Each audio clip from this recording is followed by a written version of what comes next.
Hey everybody, welcome back to Classics Are Better. I'm Travis and today we're starting on the big stuff, y'all. So we are working on my 66 C10 I call Bandit still, but today is a big day. Well, this weekend, I should say, is a big weekend. We're starting paint. And it's not going to be a fancy paint job because I like the patina stuff, but honestly, I just don't like the bondo on here. Like this, I probably won't even really touch this too much, except for the bondo is right here at the top. But I don't mind the craziness of the patina. I actually kind of going for that. I'm going to try and match it up best I can. But just the pink bondo down the door on both sides is just killing me. And I'm not super pumped that my GMC hood here. I'd like the GMC hood on the C10, but I'm not super crazy about the yellow. And then again, over here is just bondo here on the side of these doors. Now you're like, hey, couldn't you just fix the doors and do it all nice and stuff? I could, but I'm not gonna. So it is still kind of got a wave, and it's really kind of messed up on both these doors. There's a reason they got bondo on them, especially on this side over here on the passenger. I don't know if you can kind of see how wavy it is. All right, so some of the stuff I get to do besides painting is things like patching up the old gas cap hole. So I did put the gas tank in the back now, so I do not need this. It's just a hole in the cab. You can see that it used to be blue, and I am going with the 503 green just because I like it better. But I got this cool little pre-made patch. Get it in there like so. I'll burn it in with the welder. It's time to start laying some paint down on this thing, y'all. Let's head to the paint booth. All right, y'all, welcome to the paint booth. You are surprised, I'm sure. Hopefully you guys weren't thinking I was going to do an actual paint booth. I'm cheap. Blue tape and tarp, my friends. Blue tape and tarp. If you have weird areas, sometimes you can use foil. Fits really well.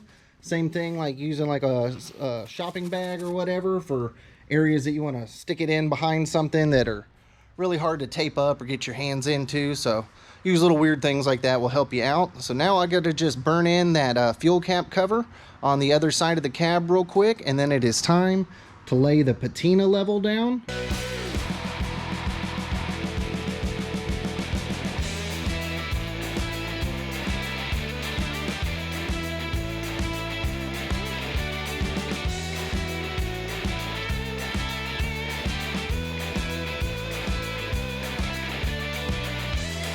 All right, so I got the fuel cap patch burned in. Time to start laying down some paint.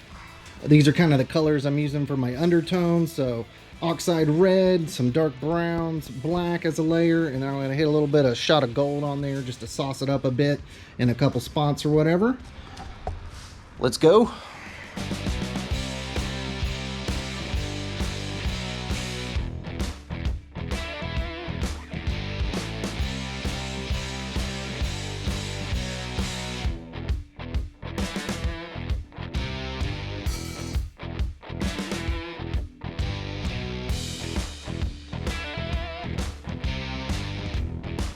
Now that the patina layer is on there, a lot of guys would just spray it down with the green and start sanding on it, and that's kind of how you would get your rust effect.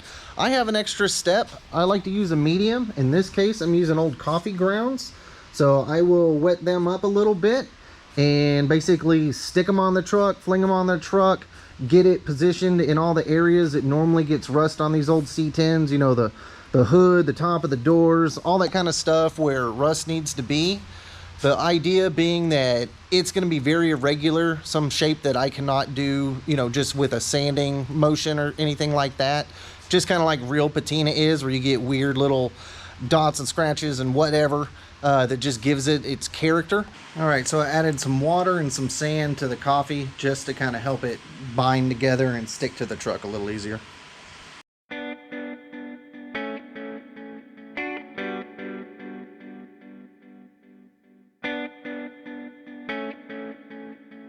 So now that I got the coffee grounds and sand mix all over the truck and kind of the rust prone areas just to give me a head start, it is time to put some green paint on here finally and see how we end up.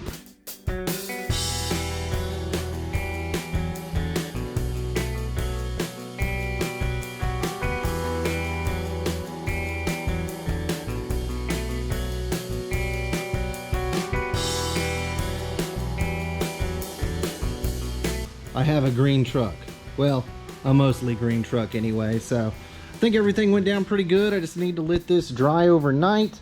Tomorrow I'll get out here and pull off some of my patina pebbles and get to working on the rest of this thing. It is the next day, and this guy now has a dry green truck. Check this out. So I'm pretty pumped. It is looking pretty good. Everything looks fine as it's dried. Is it a perfect paint job? No, that's not what I was going for though. Though I didn't get any runs, so I'm pretty happy about that. But it is ready for the next step. Time to take off some of my patina pebbles here. So I get my rag, start knocking some of this stuff off. Again, this was just like a mix of sand and old coffee grounds. You can put some sawdust in there. I had put a little bit of salt just because I had it on hand. But you can see without sanding at all, I have this kind of cool patina finish going on. I need to start getting all of this off of here, all off the whole truck, clean it all up, sweep it up, and then see where I stand to start working on the wet sanding. That actually went pretty well. So again, remember, there has been no water on this. I didn't sand nothing, just wiped off the stuff, and there's still some trapped under here that'll come off really easy. That's just under the paint that I couldn't wipe free.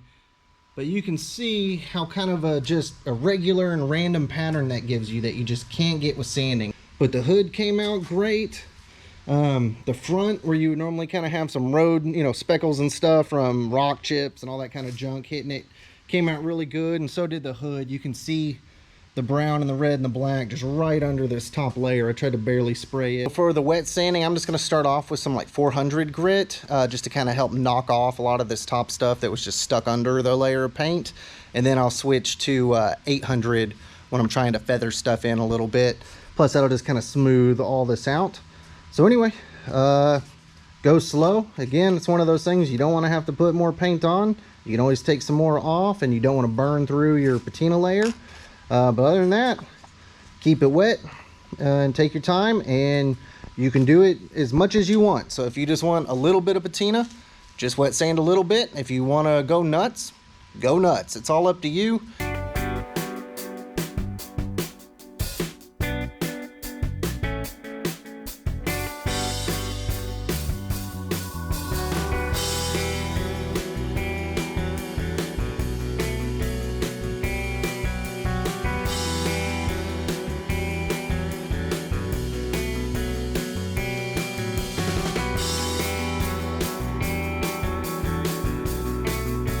So I wanted to expand a little bit on my sponge method here, which again, for this one, I just cut a like a car wash sponge into pieces.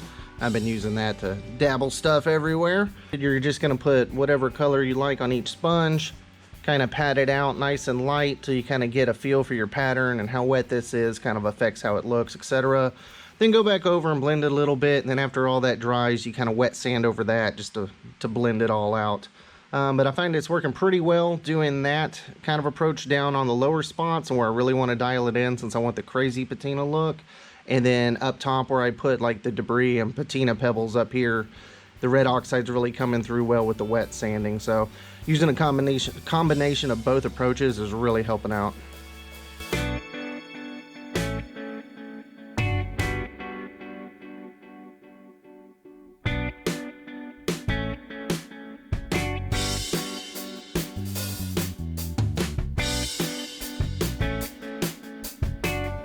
Another advantage to the sponge approach is once kind of the sponge has a dry layer of paint on it, you can kind of lightly dust it to your desired effect and hit it on here, and it kind of does this speckled approach just to make it look a little bit more legit. Alright, so that took a lot of wet sanding and a whole lot of sponge painting, but I think I got a faux patina job I'm pretty pleased with. Let's walk around, show you a little bit.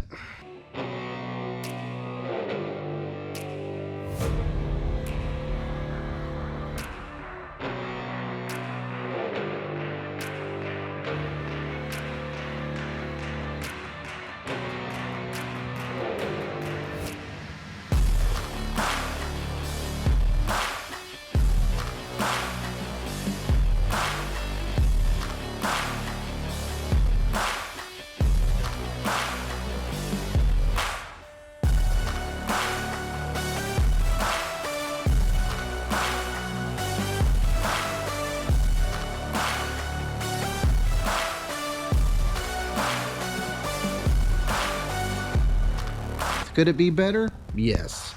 Is it pretty good? Also yes. So I am happy with it. Whole lot better than Bondo and Yellow, I tell you what.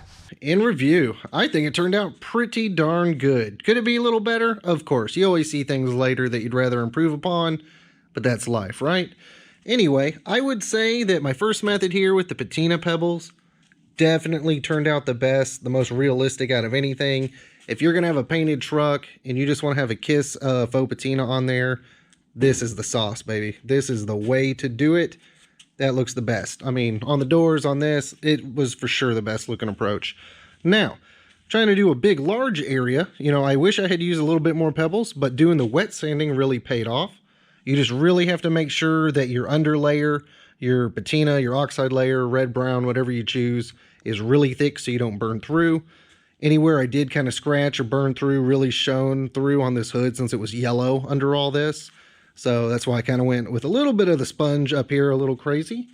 And then, of course, finally, the sponge method, which you either love it or hate it. I'm kind of in between. I really don't mind it too bad. I like it more now than when I started, just because I kind of got the hang of it. So I think it looked a little bit better by the time I was able to go back around on everything. But again, you can do a little bit, you can do a lot, or you can just go crazy with it like me. It's just a big art project, so whatever makes you happy, right? It's your ride. Some of you eagle-eyed viewers might be wondering, hey, why do I still have the windshield and windows all taped up? Same thing with the handles, and hey, where's the wheels? Wheels, bumpers, all that stuff is getting painted the same kind of copper that I did the emblems and the roof in, so that will be in a future video because I'm still working on that. Specifically have the windows and stuff taped up because I'm going to use some of the Poppy's Patina wipe on gloss clear that you guys see on the interwebs. I'm going to give it a try, see how it does, but I am going to spray it on versus wipe it on, and it's not because it's easier. So tune into one of my next videos for that. So that's going to do it for this episode of Classics Are Better, y'all. As always, please like and subscribe. Totally helps out my little channel here. But get out there, get wrenching, my friends. Till the next time, have a good one.